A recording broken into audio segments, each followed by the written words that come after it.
Hello, listeners, and welcome back to Occult Class. This is episode 13, and I'm here with Bob. Yeah, it's me. Hey. And I'm Christine, and I'm doing the opening, and I hate this already. Yeah, I mean, sometimes I like to put Christine in her place and make her remember how difficult the opening is. It's scary. It's scary. Oh, hey, Alexa. Thanks for that one. Oh, I thought that was your mom. No, that was a lie. That's what I'm here for. Yeah, no, that was sarcasm. Oh, that's fine. Oh, that's great. Jeez. No, it's awful. You want to start over? No, I'm gonna keep that in. Okay, jeez. Well, that's what you get for making me do the opening. Yeah, that was it. That was my hubris. I flew too close to the sun, and Alexa threw me into the ground. Again. She's so funny. Well, I guess, should I start? Should you start? I don't know. I don't even know what you got. Alright, I'll flip a coin. I think a number between 1 and 3. Go. That's not how that works. Are you flipping a coin, or are you making me choose a number? Number 1 to 3, go. Oh, 3. No, I picked 1. I go first, I guess. Okay. I never really determined the rules prior, but, No, you don't. Whatever. It's fine. Whatever. My first topic is, it's called the Eloka. Eloka. Plural is biloko. And it's a term in Mongo Nkondo language referring to a kind of dwarf that lives in the forests. It's a rainforest dwarf. What? Mongo Nkondo. Mongo Nkondo? Yeah. Where's that from? I believe it's somewhere either in or near the Congo. It's in Africa over there. How interesting. I remember Kondo coming up somewhere, so it's either near that or it's just somewhere else that the Eloka pops up in.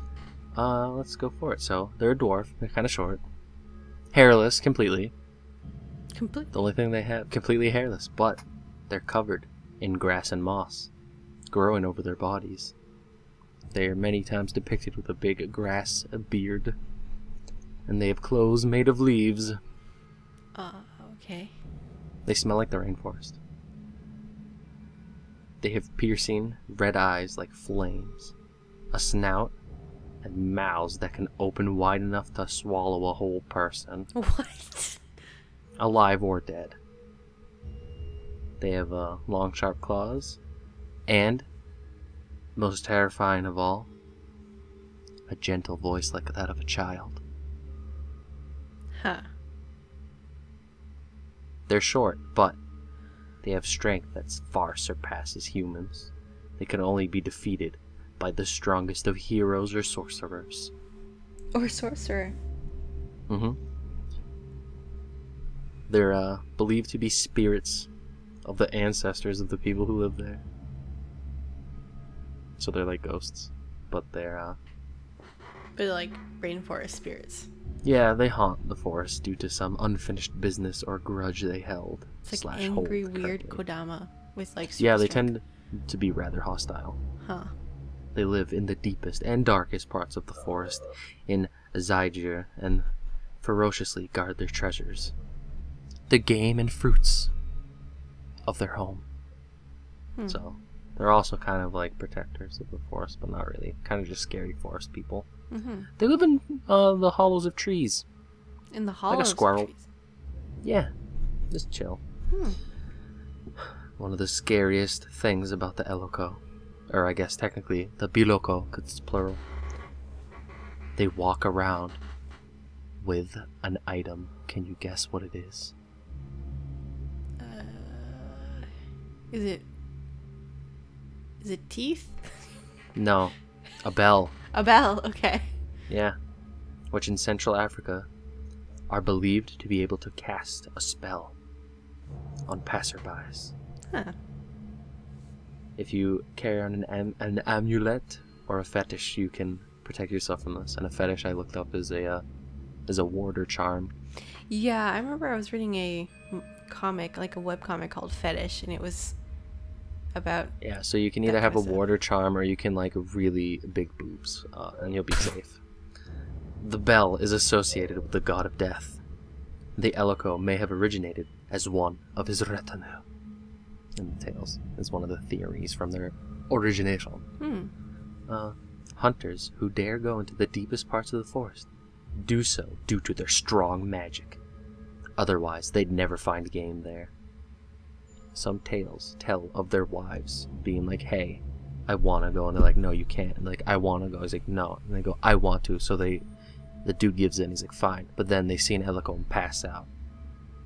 It's so scary. This little grassy dwarf, man. Huh. Oh. Are you ready for a typical Eloka tale?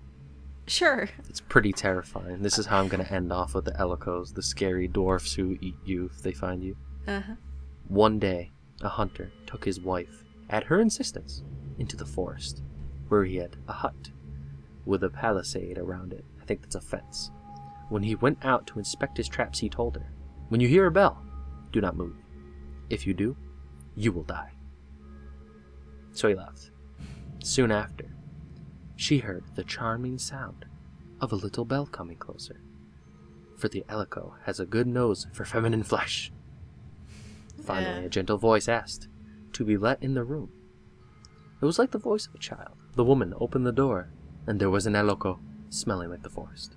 Looking small and innocent, she offered him banana mash with fried fish. But he refused. We only eat human meat. I have not eaten for a long time. Give me a piece of your meat. The woman consented, totally under the spell of the Eloka. I was going to say. That night, the husband came home to find her bones. Oh. Scary. Just like that, the Eloka ate her. But I found a couple other stories, and they're all this story, but variations. Some of them, he comes back multiple times. Like, first night, give me some of your arm. Nom, nom, nom. And she hides it with a bandage. And he's like, what's wrong with your arm? The husband. She's like, it's fine, don't worry. And he does this 2 or 3 times until finally the husband's like, this is bullshit. So he pretends to leave, and he waits. And he sees the Eloka come in. And then the final one, he goes, I want your liver. That's the organ. She's like, alright. And he's about to get the liver, but the husband goes, haha. And he runs in and shoots the Eloka in the head. But it falls over and stabs her anyway, killing her. Oh. It's sad, yeah. But some theories where the Eloka stands for getting lost in the forest, the dangers of the forest, or diseases you'll get in the forest, which I believe it either said one or some tend to settle and kill you in the liver, which is like this story, because sometimes the monsters are always invisible for some bullshit reason. They always have this power to turn invisible, and I'm sick of it. That's how we're not able to see them. And last week, remember when I said the Hildra reminded me of another monster? I remembered what it was. It was the Leshy. Yes, they're basically, we live in the woods, sometimes we take your kids, we fuck people. Classic. Fairies of the forest. Classic. Classic. But that is the Eloka. I like him. He is a funny, angry dwarf that'll eat you. They should put him in D&D. They should. Oh my god, that'd be so cool. He should be a variant of dwarf. I want to be a hungry dwarf who eats people.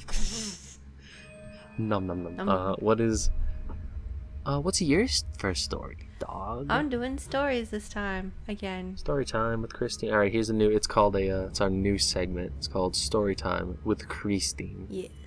Put a little ditty right here. No, I'm not doing that. None of us can write music. Oh, you're right. Shit. Brian can, but he's too busy. Yeah. So my first story is Shitakiri Suzume, which translates to tongue cut sparrow. Aww. I chose this because I have been playing Okami, I think, as we've been discussing. Yeah, for like the last 30 years. I know. It's a really long game. But I got to the part with Mr. and Mrs. Cutter, and I always wondered what story they were from, because they're definitely a reference to something. And then I found it. So, yeah, that's this story, which is so interesting, because it actually, there's many references to this story in the game, but like in different ways. So that makes me really happy. So the story goes, once upon a time there lived an poor old woodcutter, man and wife, who earned their living by cutting wood and fishing. The old man was honest and kind, and his wife was arrogant and greedy. One morning, the old man went to the mountains to cut timber and saw an injured sparrow crying for help. Feeling sorry for the bird, the man takes it back to his home and feeds it some rice to try to help it recover. His wife, being very greedy and rude, is annoyed that he would waste such precious food on such a little stupid creature like a sparrow. The old man, however, continued to care for the bird. The man returned to the mountains one day and he left a bird in the care of his wife, who had no intention on doing anything to this bird. No feeding, not taking care of it. After the husband left, she went out fishing. While she was gone, the sparrow got into some, they say, starch that was left out. I'm not sure what that means. But eventually ate all of it. And the old woman was so angry upon her return that she cut out the bird's tongue and sent it flying back to the mountains where it came. The old man went searching for the bird, and with help of other sparrows, so other sparrows came to join him in looking for this sparrow bird. And found his way into a bamboo grove, which there is a bamboo grove that you find in Okami. Wow. And which you find the sparrows in, which is also in Okami. Obviously, because it's like the same story. A multitude of sparrows greeted him and led him to his friend, the little sparrow he saved. The others brought him food and sang and danced with him. So he got like pampered because he was basically a hero. Upon his departure, they presented him with a choice of a large basket or a small basket as a present. Being an old man, he chose the smaller basket so he can actually take it home properly. Mm-hmm. And also, he's humble. When he arrived home, he opened the basket and discovered a large amount of treasure inside.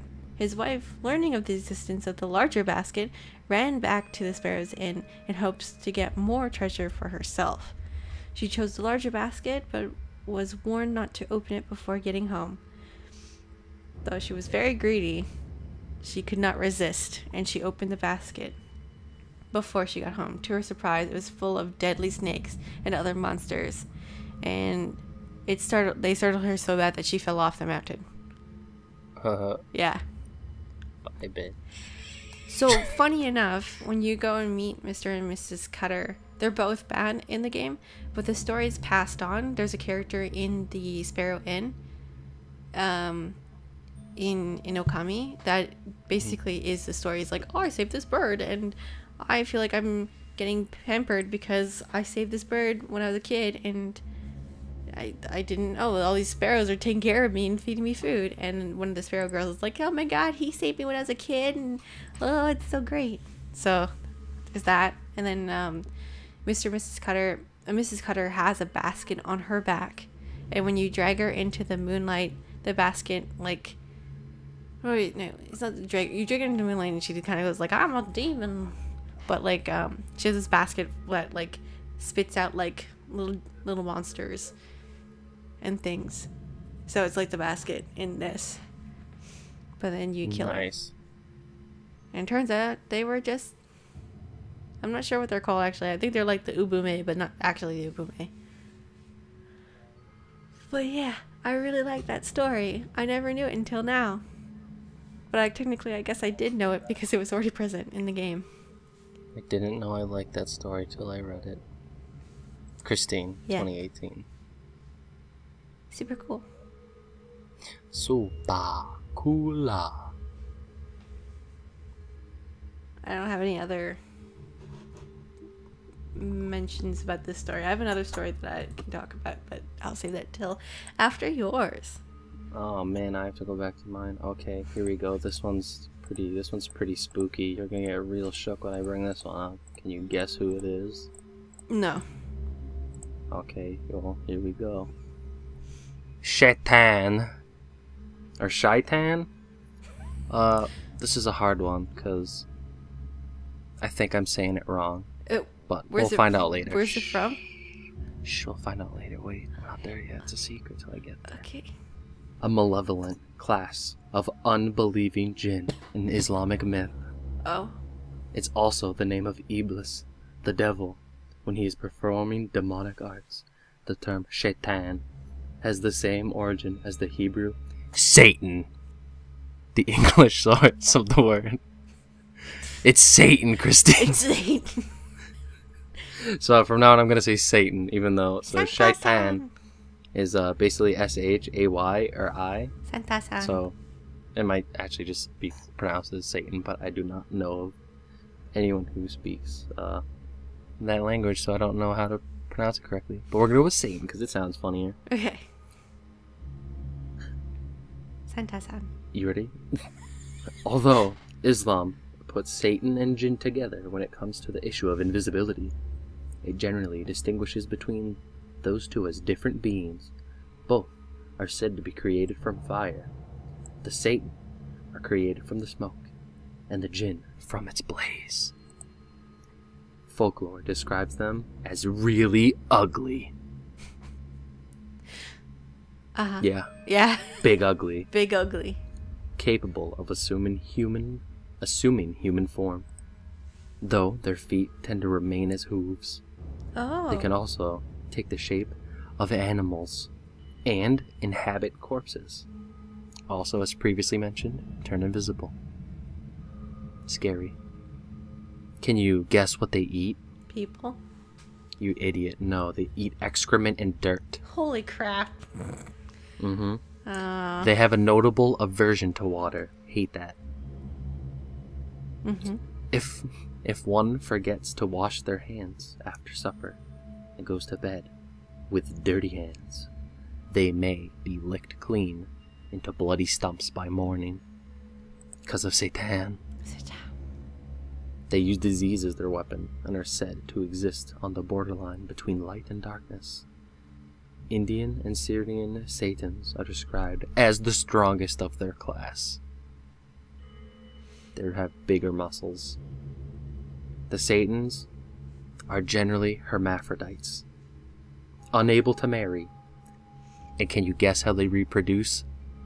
I don't want. It's gonna be terrible. Lay eggs. They lay eggs. Yes, like a snake. What are the eggs? Okay. The Satans are the descendants of Iblis or fallen angels. They lack free will. They cannot choose between good and evil. They are always bad boys. A hadith emphasizes the impossibility for Satans to access salvation in heaven. One kind of beings will dwell in paradise, and they are the angels. One kind will dwell in hell, and they are the Satan. And another kind will dwell, some in paradise, some in hell. Those are the jinn and human. Satans are fucked. Yeah. They go to hell. The exact nature of Satans, however, is difficult to determine. Historically, among the pre-Islamic Arabs, they functioned as familiars or Greek daemons, providing inspiration for the soothsayers and poets. It is said each person is born with a guardian angel and a Satan. So that's where you get the fun, like the shoulder good and ones? bad people on your shoulder. Yeah. Ah. Here's one that you'll find funny. The Satan is inspiration itself, and is always connected to poetry and art. To fuck you if you're an artist, you're a Satan. Art is It's all evil. Satan's fault. Mm-hmm. Oh, Yeah, now you gotta no. start understanding why Christianity hates games and art so much. Because of Satan. Because of Satan. It's really funny. In the stories of Solomon, the Satan seemed to be no more than particularly knowledgeable jinn. In the Quran, however, they assume the role of devil, an obvious borrowing from Judaic tradition. While they are not necessarily evil, they do belong to the hordes commanded by Iblis the devil, who is also called in Arabic Ash-Satan, or Ash-Shaitan. He and the other Satans whisper evil suggestions into men's ears and show them illusions within the mind. but have no other real powers over men or women. They tempt you. They are said they are close to men as their blood. And their success depends on how creative they are. Because all they can do is just try to trick you, so. Gotta be sneaky. Gotta be like, ooh, you want a burger? I know where to find a burger. Don't laugh at that. Fuck off. Taking advantage of human emotions and inclinations towards sin, whispering to their heart and minds. According to common belief, if someone feels approached by Satan, he is recommended to recite a certain Dua Adubazmala, Al-Nasura or Al-Falak Surah. Therefore, the Satan vanishes. According to a hadith from Shah al-Bukhara and Jami al-Tirmidhi, during Ramadan, the Satan and the rebellious jinn are chained in Jahannam. So you're fine during Ramadan, don't worry. You're all set. They're stuck. There's a few ways to keep Satans at bay. You want to guess one? Water? Oh, you nailed it. That's the first one. Fresh water. Because they don't like water. Stops them in their tracks. They hate it. The bone of hair. So, rabbit bones. Don't like those. Oh, I got really confused and thought, there's no bones in hair. What are you talking Of a hair. Yeah. Like a rabbit. They hate white cock. Huh? They hate white cocks. The bird. Oh, they hate those. White. Hate them. If you have a white cock, don't worry about it. I thought you were describing a type of rooster. Like. Yeah. No, I mean like not just white. I thought they were called like the hate white cock. Oh no. And I was like, what? This one is my favorite. Shutting your door. They cannot open doors. Oh, they're like cats. They are unlike a velociraptor in this way. Yes. Also, if you... also, they can't open jars or bottles if they're shut too tightly. So they're like me. Yeah. If you don't want Satan and Christine to eat your grub, keep it under lock and key. Tighten it a few extra times. Is that thing in like jars and bottles? And I'm like, I'm not gonna eat a bunch of jam, and I don't eat pickles. So. Yeah, Christine strictly eats mayonnaise out the jar. Oh, mayonnaise comes in a jar? I mean, a plastic jar, but yeah. I've never bought mayonnaise before. Okay, whatever. Let's continue. A few stories of Satans before I quit this horrible topic. Here we go. A traveler en route through the desert was suddenly seized by two, not one, not three, but two invisible spirits and transported to their leader. This Satan leader turned out to be, surprise, surprise, the composer of a famous poet's works. Satan. Story 2. A huge population of Satans were accidentally released by a fisherman in Morocco from bottles that had the seal of Solomon on them. This accounts for the increase in numbers in Morocco. What? Yes, I got these stories from a book entitled A Field Guide to Demons, Fairies, Fallen Angels, and Other Subversive Spirits by Carol K. Mack and Dina Mack. And that is one of the most bizarre things I've read in my life. Yeah. Because there's no context. It just says, this accounts for their sudden increase in numbers. Not just the so fact that if you're in people had Morocco, kids. if you're in Morocco, there's a lot of Satan. It's fact. I feel like that's Don't a go to racist Morocco. thing to say. No, it's not the people. It's just the location, because someone opened up Solomon's bottles by their water. I mean... It's not their fault. It was one fisherman accidentally opened it, which leads to my final story. Probably the cousin to the guy who opened the other bottles. So, once there was a very poor fisherman who cast his net early one morn. He pulled up a strange vessel. On its lead cover, there was a symbol. Who knows? But, hoping it might contain something precious, he pried open the lid. A dark smoke arose, slowly at first, eventually covering the sky. It then coalesced into a massive presence and glared at the man. "Prepare to die," it said. I will kill you. And one favor only will I grant you, which is that you can choose the method of which I kill you. The fisherman, frozen in fear, asked him, how could you treat your liberator this way? The Satan answered, sealed away by Solomon, who I would not listen to, like I decided to not listen to heaven, because I don't listen to people. I will give whoever frees me riches and wishes. But it's been 300 years, and I'm really mad, so I decided I'm just gonna kill you. The fisherman, regaining his wit and composure, spoke up. Were you really in this bottle? I don't believe it. You're too big. Doesn't add up. I can't believe your words unless you get in this bottle and show me. Oh. I can only believe my eyes. And the demon did so. And he closed the bottle and put it back in the ocean. And he continued on his day and told everyone, every other fisherman, if you find a bottle in that ocean, do not open it, throw it back in. It has a demon that will kill you named Satan. Thus ending my talk on Satans. That was really clever. It's really dumb. Oh. Yeah. Sorry. Were you really in this bottle?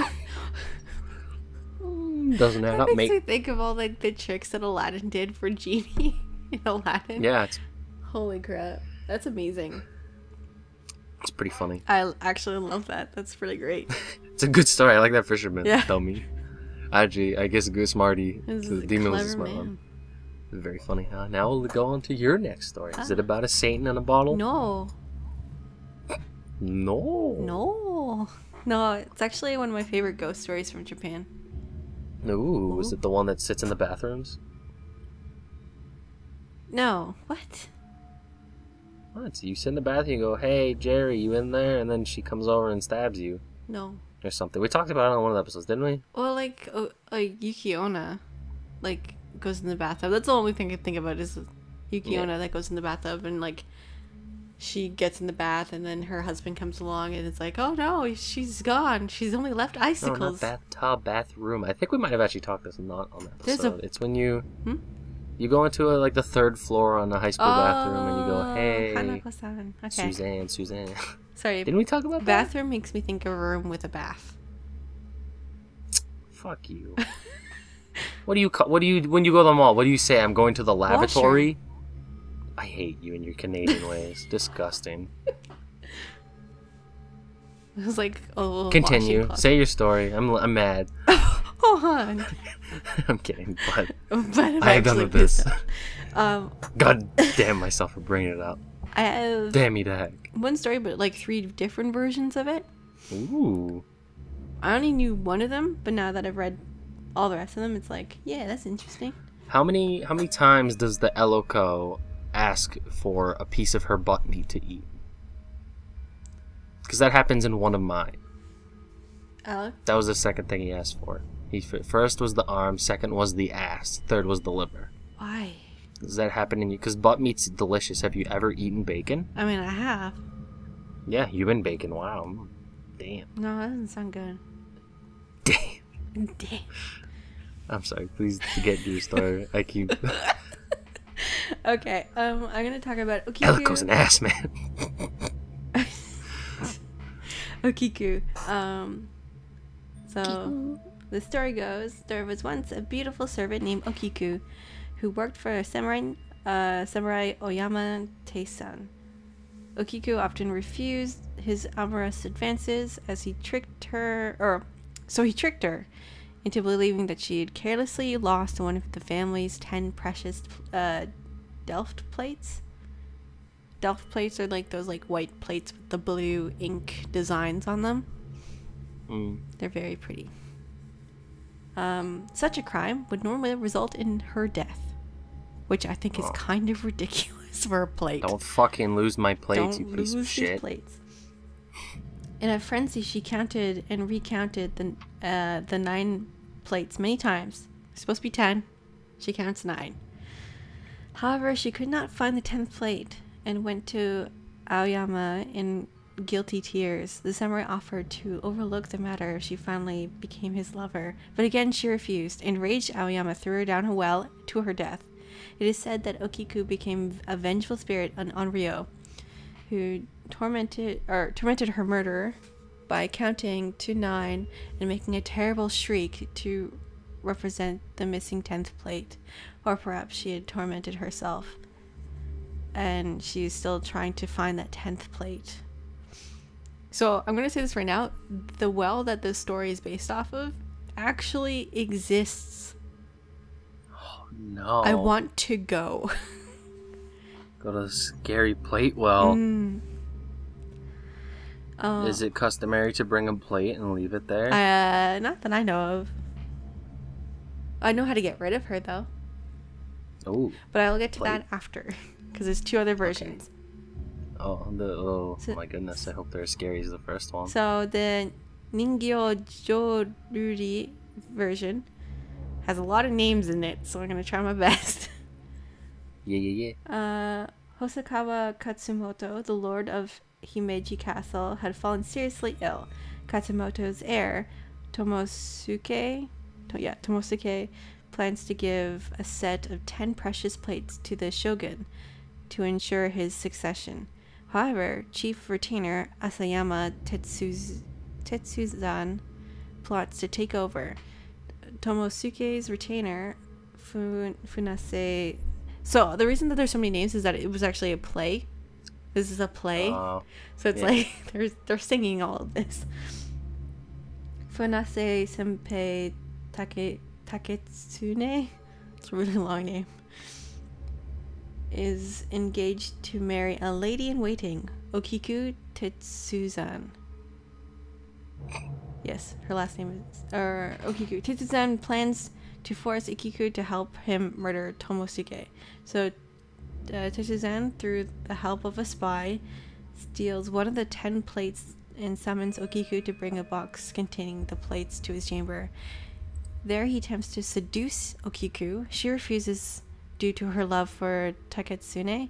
Rejected, Tetsuzan then has Okiku count the plates. To find only 9, he blames her for the theft and offers to lie for her if she will be his mistress. Okiku again refuses, and Tetsuzan has her beaten with a wooden sword. He gets really violent. Tetsuzan then has her suspended over a well and erotically enjoys her torture. Has her lowered into a well several times, beating her himself when she is raised. He demands that she become his lover and assist in the murder of Tomosuke. She refuses again, whereupon Tetsuzan strikes her with his sword, sending her body into the well. While wiping his sword clean, the sound of a voice counting plates comes from the well. Tetsuzan realizes that it's the ghost of Okiku, but it's entirely unmoved. The play ends with the ghost of Okiku from the well, Tetsuzan staring at her contemptuously. So that's the other story. Ooh. That one's more of like a actually scary story. And the other one, the next one I'm going to read, is actually more of a love story. Ooh. So this version is the Okamoto Kido version. I'm just reading this from the wiki. So in 1655, in Edo, a vessel of the shogun Aoyama Harima, yes, I could read, has fallen in love with a young servant girl, Okiku. Aoyama has promised to marry her, but has recently received an auspicious marriage proposal from his aunt. So his aunt's like, marry this other chick. Aoyama promises Okiku that he will honor their love and refuse the proposal. Okiku doubts and tests him by breaking one of the 10 heirloom plates that are the treasure of the Aoyama household. The traditional punishment for breaking one of these plates is death, as we all know, which is demanded by Aoyama's family. At first, Aoyama is convinced that Okiku broke the plate on accident and pardons her, but Okiku reveals that she broke the plate as a love test. Aoyama is enraged and kills her, which is terrible. Then he throws her body down the well. From then, after Okiku's Yude, her ghost, is seen to enter the house and count the plates 1 through 9. Encountering her in the garden, Aoyama sees the ghost's face. It is not of vengeance, but beauty and calm, which I guess. Okay. Taking strength from this, he commits seppuku and joins her in death. Akamoto, so it was like basically saying like this version is very romantic, I guess, kind of like Romeo and Juliet kind of thing. Romeo, oh Romeo, throw me down a well. But yes, so this is like a common yurei, or like sometimes even a youkai, because people say that they have seen her. So if you hear a ghost counting to 9 and then shrieking, Ich ni san chi go rok shichi hachi. Q. That's the one I didn't get. Nailed it. Good teamwork. Yeah, no, scary scream. But what you have to do is that she counts to like Ich ni san shi go rok shichi hachi Q, and then you have to scream Jew as loud as you can, as in 10, and then she will be released. Oh. Yeah. And that's Free how you get for the rid of night. Just fucking vomit everywhere in terror. She'll leave. She'll be like, ugh, gross. But yeah, I really like Weirdo. reading these ghost stories, or these like Japanese stories that are very interesting. These yurei. Yurei. So scary. Kaidan. Not bad. No. I mean, never look at plates the same way. I remember it was like what John Tron had a video where it was like Monster Party, and then there was like a well that was spitting out plates, and he didn't understand it at all. Oh my god, that's what it was. And I just was like, Christ. okay, go, because I was. Are we gonna someday find out what the starch pants were about? No, that's just Or a that weird big yokai. tempura? That big tempura shrimp, I don't know. which would actually be super great to be attacked by a big tempura. Well, I was shrimp. like thinking like a lot of Japanese spirits are just like, here's this weird thing. This is a spirit. Yeah. Here's a big butt that walks around backwards. You're like, oh my. Oh my. That's a big butt. I'm scared. Well, that's Japan. They have scary monsters that are sometimes just an umbrella. Not very scary. We should totally What? watch the Great Yokai War. Maybe one day. Please. It's 1 week when we are too lazy to look stuff up. We'll watch it, and we'll do a new special episode called Occult Class Watches a Movie because we're too lazy to do it. Would it be like a live stream? Should we do a live stream when we watch a No, movie? awful. Never. That'd be hilarious. Weird commentary. It's like, hey, it's this thing. No, it would make more sense to be a... Review? You could do that, or I've seen Red Letter Media, you do an audio track that you just hit play while you watch the movie, which is funny too. I forget what those are called, but not like it matters because it would be awful. Commentary? No one would watch it anyway. Sure. Okay. Fine. Yeah? I'm just like, what is the word? Yeah. I think it's commentary. I'll never figure it out. But regardless, thanks. We made it to another end of an episode. Yeah. Neither of us died. Neither of us died, even though it's episode 13. Oh my god almighty. This is the scariest one, isn't it? Yeah? No, it's not. I don't think this is. I think It the is. clown one was the This scariest is the most horrifying one yet. Scary. 13. one. Yeah, I don't want to get my butt eaten by a monster. Yeah, you don't want the Eloka to come over and eat your ass. I mean, some people, that's their fetish. Not the ward. Yeah, the way normal that you kind, said but- that didn't sound like... No, that sounded just bad in another yeah, way. It did. Didn't it? Yeah. If you'd enjoyed our thing, please leave a suggestion if you'd like. Yeah. We didn't do one this week because I can't find anything about that little elephant. I tried. I know, I'm sorry. There's not enough. I can't find enough about him. One day when I have a really big topic and I have it's just awkwardly sized, I'll throw in the one paragraph about the tiny little elephant. One day, because it's really funny. It's really silly. It's so tiny.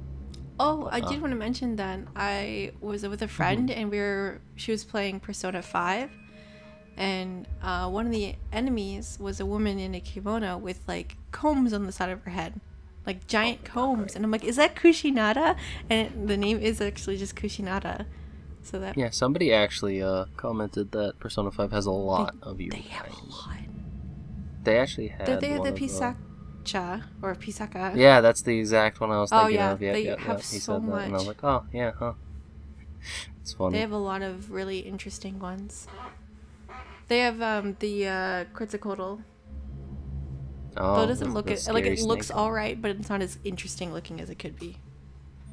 Yeah, like Quetzalcoatl from Dragon Maid. No. Sometimes Quetzalcoatl doesn't look like a snake. Sometimes it looks like a lady you meet at the supermarket with big tits. With a hat. That's a lady. Sometimes you meet at the supermarket. Just big old tits. That happens sometimes. You are one of them, Christine. Pretty much the outfit that she's wearing. Yeah. So look in the mirror, huh?